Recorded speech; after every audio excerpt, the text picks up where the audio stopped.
Has there ever been anything you've waited 13 years for? Maybe to get taller? Maybe to stop being such a cowardly loser? Who knows? Because there is something I've waited 13 years for, and it's neither of the first two things. I already know I'm not getting taller. The thing I've waited 13 years for is Alan Wake 2.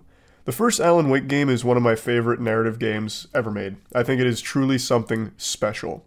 I wasn't the biggest fan of the American Nightmare DLC. I didn't hate it or anything, I just didn't love it. But I just think the Alan Wake story is so incredibly unique and interesting.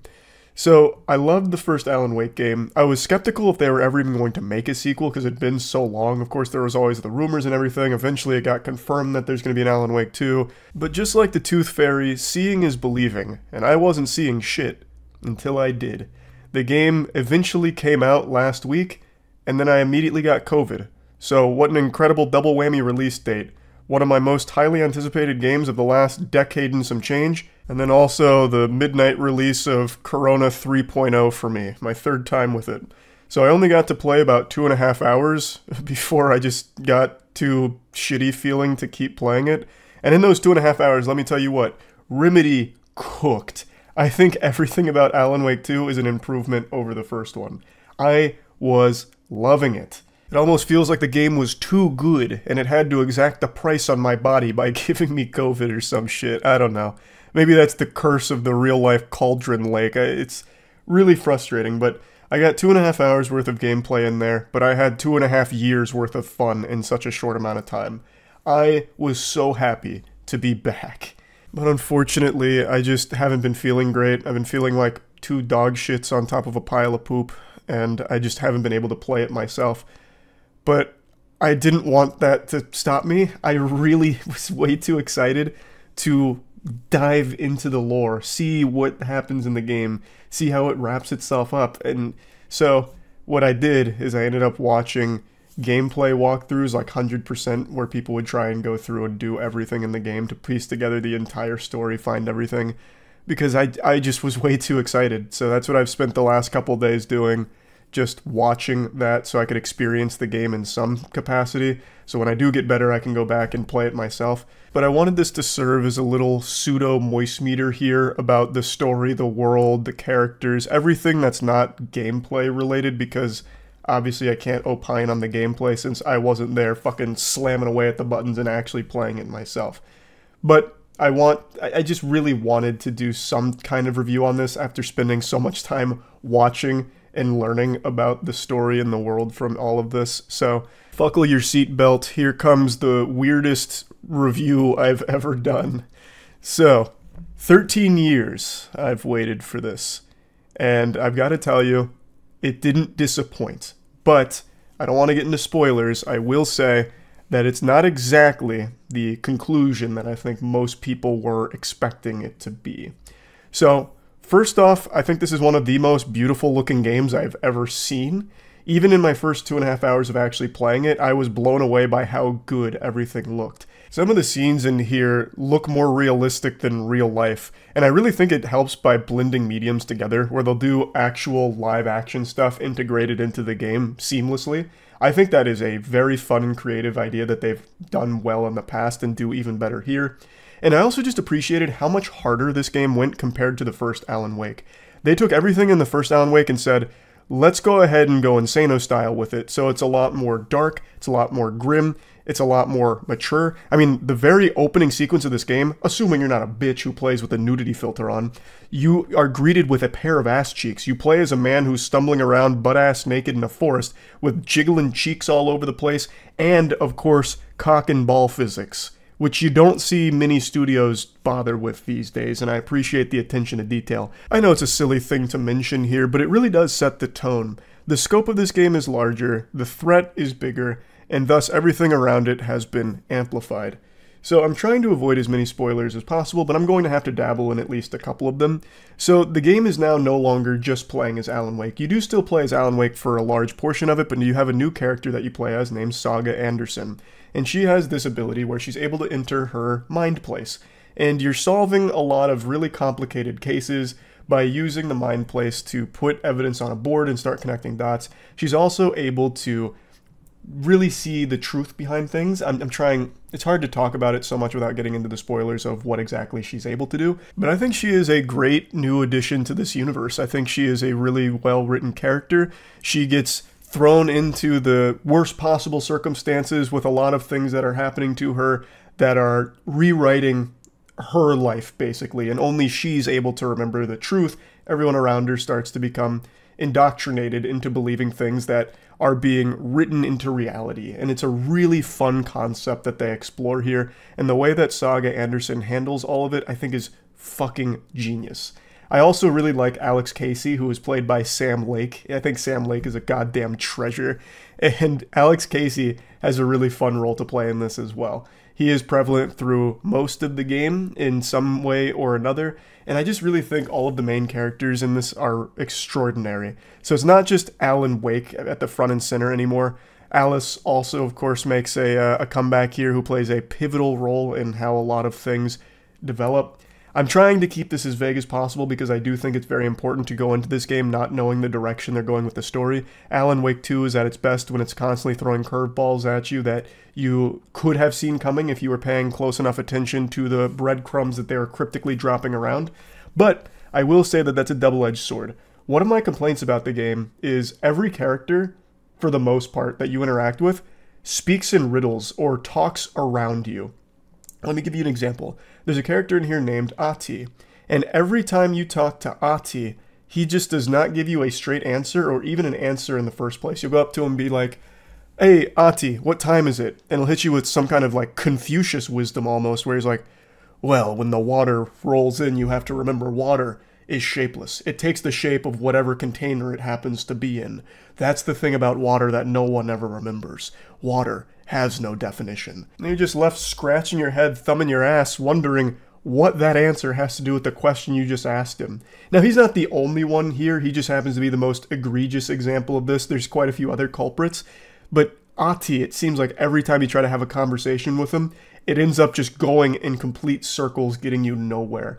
Like, even if you ask him a yes or no question, like, "Hey, Ahti, did you see someone run by you a second ago?" And he'll just be like, "Well, time is lost like a fart in the wind." And that's the thing about wind. Where does it begin? Where does it end? Wind is another example of the very real quantum phenomenon known as the double slit experiment. It's like, what the fuck are you talking about? Just answer the question yes or no. So, like, it becomes a little bit of a headache when you're talking to some characters with very direct questions, because you don't get a direct answer. In fact, you don't get a real answer at all sometimes.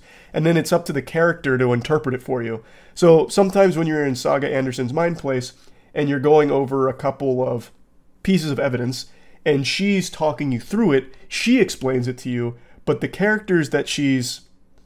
I don't want to give away too much. But basically, you need her to be the interpreter for you sometimes, because what the characters say doesn't make any sense. So she's the one that has to eventually explain it to the player of what it means in the story. And I think that becomes a little bit of a nuisance sometimes. Now, there's a lot of times where it works really well to the credit of the story, but then sometimes where it just becomes, you know, why are you doing this? This just sounds pretentious for the sake of being pretentious. Like, there's plenty of times where everything they talk in is contradictions because it's deep or profound. So you'll be, you know, going over the story, Alan Wake will be narrating it, and then he'll just start yapping for the sake of yapping. He'll hit you with something like, "I was lost, but that's exactly what I wanted. Being lost means that I entered nowhere, and nowhere is where I wanted to be. Nowhere is lost. Lost is me. Welcome to nowhere." It's like, okay, I get it. That's fine. But why are you saying it like that? So it's just one of those things where I don't think it's a big deal. It doesn't really take away from the experience or anything, but I just think they could have done better to give answers from the characters as opposed to having them needing to be interpreted. And I guess this ties into another point I'd like to make. It's not really a complaint. It's more so just a warning or a piece of advice if you're getting started with Alan Wake 2. Make sure you are paying extremely close attention to even the most trivial of details, because all of it plays a role in the narrative. All of it needs to be heavily analyzed in order for it to contextualize what's going on. You have to be paying such close attention to every single facet of this story at all hours of the playthrough in order to know what's happening. And even then, it's pretty easy to get lost, because a lot of the game revolves around looping. That's not a spoiler, they made that clear beforehand. A lot of what happens in this game is about loops and how it ties into the loop and what starts it, where it comes from, what happens next, this and that. So it's very easy to get lost in the convoluted nature of that structure. So just know, when you're playing this, make sure you got your thinking cap on, because you're going to need to be constantly paying close attention. Now, that's my only actual complaint, though, with like being a little too cryptic from time to time. Overall, I think this game is so fucking good. At least everything aside from the gameplay, because that's the only thing I can't really comment on. 2.5 hours is not enough to give a real opinion on how the game plays. In that time, I didn't even get to experience some of the more unique mechanics with like Alan Wake being able to change the environment by changing his writing, which is a really fun thing you can do towards the middle of the game, where instead of going to like the mind place like Saga Anderson's able to do, Alan Wake is able to directly change what's happening around him by rewriting things and changing that. He also then gets the ability to steal light, which changes as well. So I didn't get to experience most of the gameplay. From what I've seen, it seems like an improvement over the first game, albeit not super different in terms of its combat, but I don't think they needed to do a drastic overhaul on the combat. I think it was still fine and fun. Oh, another thing. There's a musical in here, like a full-blown musical, that I think goes so hard. It is extremely creative, it's extremely catchy, and I love that entire sequence. It goes on for a while, and it never overstayed its welcome. It was so fucking cool. Actually, music plays kind of a big part in the game as well, and I really think they crushed it there. Just a little minor thing that I want to highlight that I think is really fucking incredible how well they did with the musical numbers. But yeah, really, I fucking loved watching this game. I really did.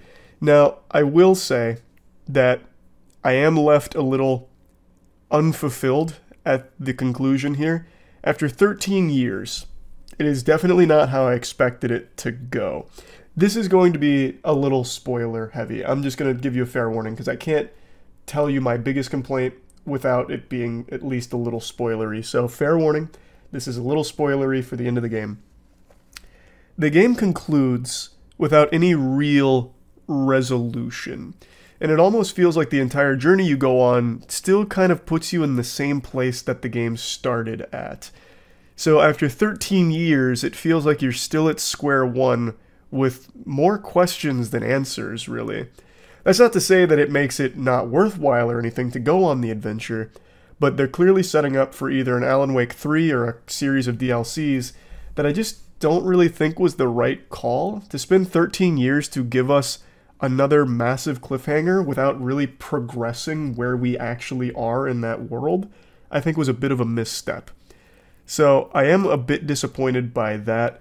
I think for a lot of people it's not going to be the biggest deal in the world, but I think just because I spent 13 years really excited to see how it wraps up, or at the very least, how close we can get with the next one, to see us conclude at the same place we pretty much start is just a little flat, in my opinion. But overall, I think it is an incredible game. I think it is extremely good. And like I said, is one of the most visually beautiful games ever released. Like, I think there is so much to offer here. So if you're not familiar with Alan Wake, I think now's the time to get familiar with the franchise. This game, I think, slaps. And I can't wait to actually go back and play it myself. Now, it won't be fair to give it an actual score on the moist meter here because, again, I've only watched people play it for like the 100% playthrough and all that. So I can't, in good conscience, give it a score of my own. But I just wanted to give you all of my thoughts on everything I've watched from it. So yeah, that's really about it. So yeah.